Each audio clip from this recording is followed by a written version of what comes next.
إن الحمد لله نحمده ونستعينه ونستغفره ونعوذ بالله من شرور أنفسنا ومن سيئات أعمالنا من يهد الله فلا مضل له ومن يضلل فلا هادي له وأشهد أن لا إله إلا الله وحده لا شريك له وأشهد أن محمدا عبده ورسوله يا أيها الذين آمنوا حق تقاته ولا تموتن إلا وأنتم مسلمون يا أيها الناس اتقوا ربكم الذي خلقكم من نفس واحدة وخلق منها زوجها وبث منهما رجالا كثيرا ونساء واتقوا الله الذي تساءلون به والأرحام إن الله كان عليكم رقيبا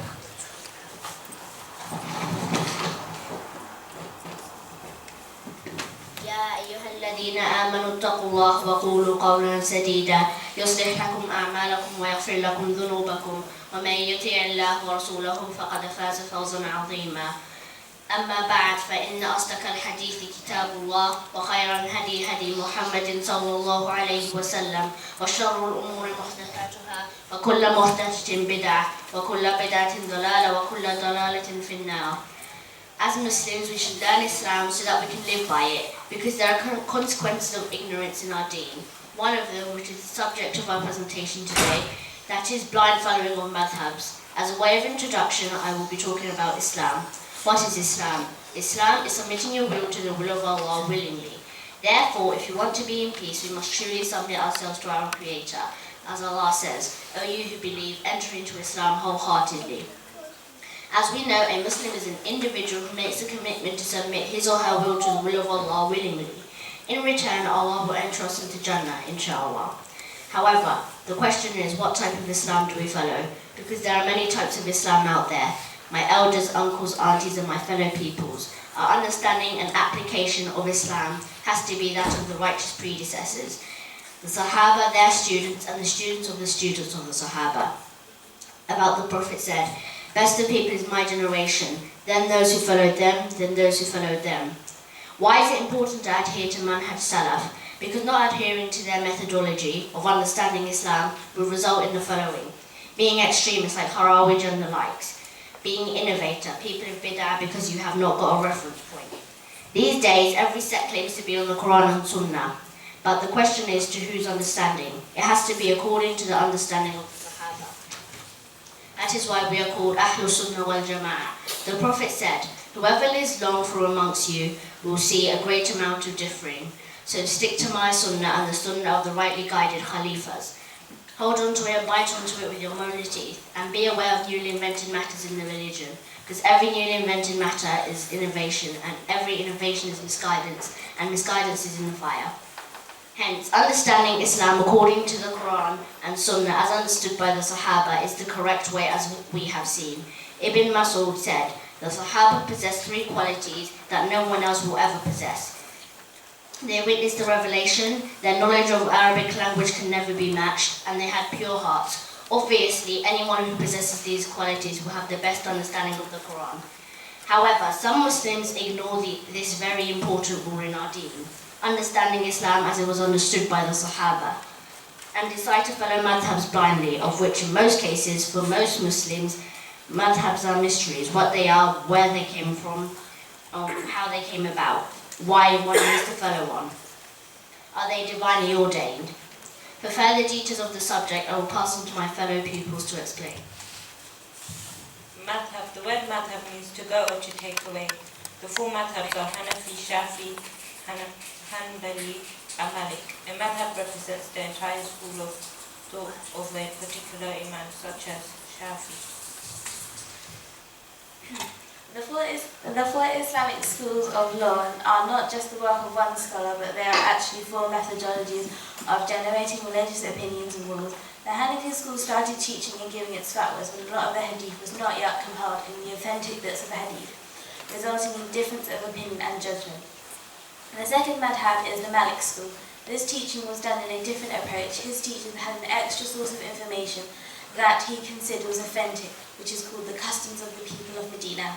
He considered that the religious practices of the people of Medina had come most probably from the following of what the Prophet had taught him. Meanwhile, other madhabs did not take as a source The third Madhhab, Shafi, had more access to authentic hadiths than the previous scholars because of the development of science of the hadith at his time. He also had access to wealth of fatwas, which gave him the chance to compare these fatwas and give him the same or another opinion. The last Madhhab, Hanbal, had access to their teachings and their fatwas. He was a scholar of hadiths as well as his historical circumstances and taught related issues had influenced his madhabs as well. What are the reasons for the madhabs? Some of the hadiths are explained in great detail and are explained in one way so that the madhabs all have the same opinion. Also, it's explained clearly so everyone understands it. But when hadiths are unclear, the four madhabs come to try to explain it, but all of them have different opinions on how it's supposed to go. It's the same for the Quran sometimes, as it was not explained clearly, so the madhabs shared their different opinions, which caused the division between Muslims. Assalamu alaikum, brothers, parents and sisters. My name is Muna and I'd like to say thank you for all being here today. With the blessed month of Ramadan around the corner, a time for us to cleanse our soul and make us closer to our Lord. But in order for us to do that, we need to really understand our religion. Today I'll be briefly enlightening you on the subject of madhabs and what Islam says about blind following. Well, Islam says it's not right to blind follow madhab. One must comprehend the ruling from the Quran and the Sunnah. He who believes that the truth is elsewhere should not share that madhab. Rather, he ought to follow one which he believes is the truth. Whoever doesn't have the ability to derive the rulings from the Quran and the Sunnah is permitted to follow a madhab which he believes is the truth. If he is not adequate following that madhab, he should ask until he's at rest. As Allah subhanahu wa ta'ala says, hence ask those of knowledge of the divine book if you know not. But why is this? Why can't we just follow a madhab and take it? But this is for our benefit. These scholars of the madhabs are not geniuses, they're not robots, they're humans, so they're bound to make mistakes. So by doing our own research, we can truly understand the madhab and agree if whether we like the madhab or not. As wouldn't it be hypocritical if we followed a madhab which we believe was completely and utterly wrong? Thank you. Division within the Ummah. Madhabs have made many contributions to the progressive improvement and the unifying of the character of fiqh within the Muslim world. These madhabs have demonstrated liberal thinking which has characterized early imams and their madhabs, which has replaced arrogance, stubbornness and severity within the religion. But because we are following madhabs blindly, some of you wouldn't have known that. You also wouldn't have known that following any one madhab is not obligatory for us. You probably don't even know the origins of the things you do every day. Lack of knowledge in these sort of situations can result in sin and shirk, unintentionally of course. But this also means division within the Ummah because different people would have heard opposing ideas and beliefs, and because they don't have any authentic hadiths to back their stories up, to back their theories up, they will probably argue it, and sometimes unfortunately it doesn't end there. It gets to the point that different madhabs do not marry each other or even pray together, something we are meant to do in unison no matter what status, race or culture you have or belong to. Division clearly isn't a good thing. Our madhab should be the Quran and Sunnah according to the Sahabas because they were close to the Prophet ﷺ, and so whatever they did was either approved or corrected by the Prophet himself. He said, "My Sahabas are like stars. You will be guided by whichever of them you follow." Nowadays, the rule seems to be to follow one madhab and stick with him, no questions asked. But remember, these madhabs are human beings and are likely to make a few mistakes. So really, we should pick and choose between the madhabs what is right and try to, as Imam Ahmad said, learn from where they learn, as it is haram for the one who doesn't understand an evidence to issue a fatwa and disregard the Prophet in favour of someone else's opinion. If you want to follow a madhab, do it right, otherwise you will confuse yourself and everyone else. All madhabs have said the words, "Do not follow me blindly," so why are we doing it? People of innovation. One of the consequences of blind following is people of innovation. This means worshipping Allah in ways that Allah has not prescribed. They will have the worst punishments in the hereafter. They are worse than the people of sins. They are like scorpions. They are amongst those people who are able. They will deliver what they can from their bid'ah. They have with them hypocrisy. They will display good while they hide evil. Another consequence of blind following madhabs is extremism. Muslims who blindly follow the Madh-Hab do so because they believe that the Madh-Hab is perfect and free from error. The reality is that although the four major Madh-Habs are great scholars, they did occasionally make errors due to not having full access to all the hadith. And only the Prophet was infallible in teaching Islam. Despite this though, Muslims who blindly follow the Madh-Habs adhere to the Madh-Hab even if some of the teachings are later discredited by the Quran and Sunnah. This can lead to extremism because these Muslims are going beyond the limits of Islam. One example of this is that a Hanafi will refuse to marry a non-Hanafi, despite them being Muslim and fully lawful to marry.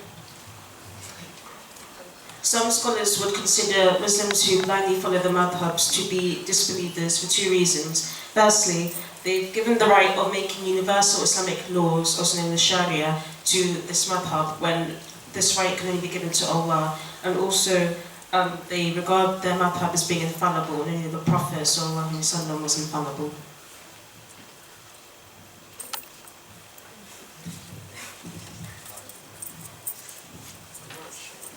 In conclusion, to borrow the words of Imam Malik, this ummah won't be rectified except by that which is rectified its earlier part.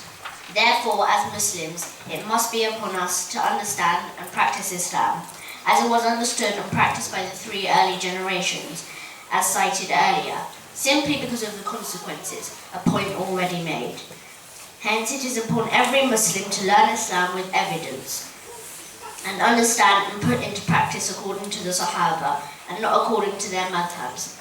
If they contradict and according to their madhabs. Authentic evidence from the Quran and Sunnah as understood by the Sahaba.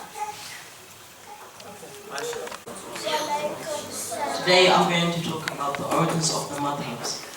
The schools were formed in different places and it had some impact on their decisions and methods. In the early Islamic times, governors would appoint judges to judge the subjects of their newly acquired territories. They tried to base their decisions on the Quran and act according to what they knew. But when none of these sources were available, they had to judge themselves, whatever seemed to be right personally.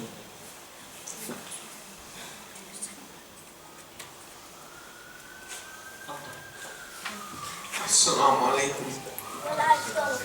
The definition of blind following. The definition of blind following. The meaning of blind following linguistically means placing something around the neck which encircles the neck, technically meaning following the one whole saying in itself. Blind following became prominent in 1258 CE. After the sacking of Baghdad, this taqlid went on for 6 centuries in total. The emergence of taqlid came about when there was no need for further fatwa. With that, a new concept had formed, namely one of the four madhabs had to be followed for one's Islam to be valid. This all came about because of the scholars of that period left all forms of fatwa and issued a legal ruling which was intended to close the door of fatwa.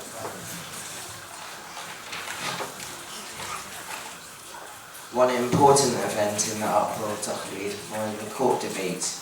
These were for the amusement and interest of the caliphs.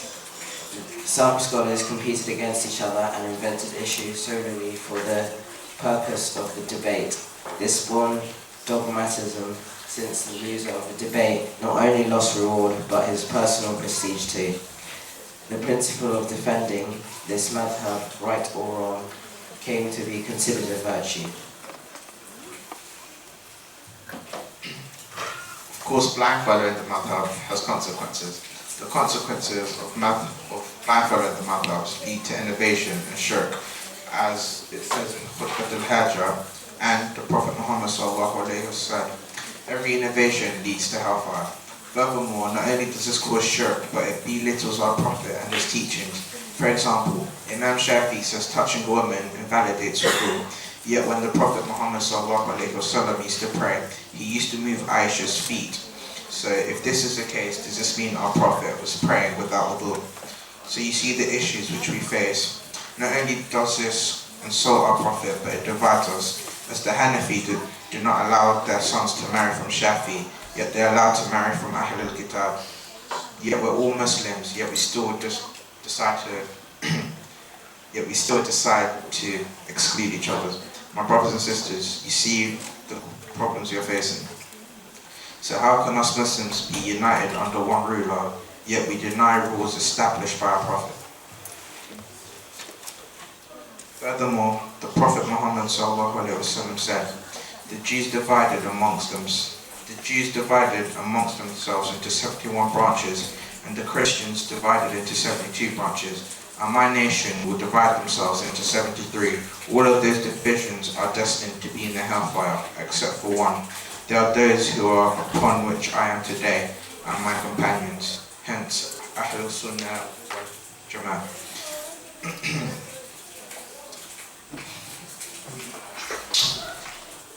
Yet other Muslims choose to ignore this. Allah says He made the Quran clear and easy to understand, and we have hadiths that complement the Quran, and they go side by side, yet we are still deliberately ignorant towards this issue, and this has caused many issues within the Islamic Ummah.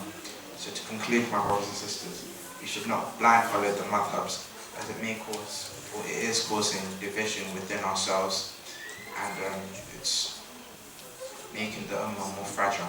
Assalamu alaikum wa rahmatullah.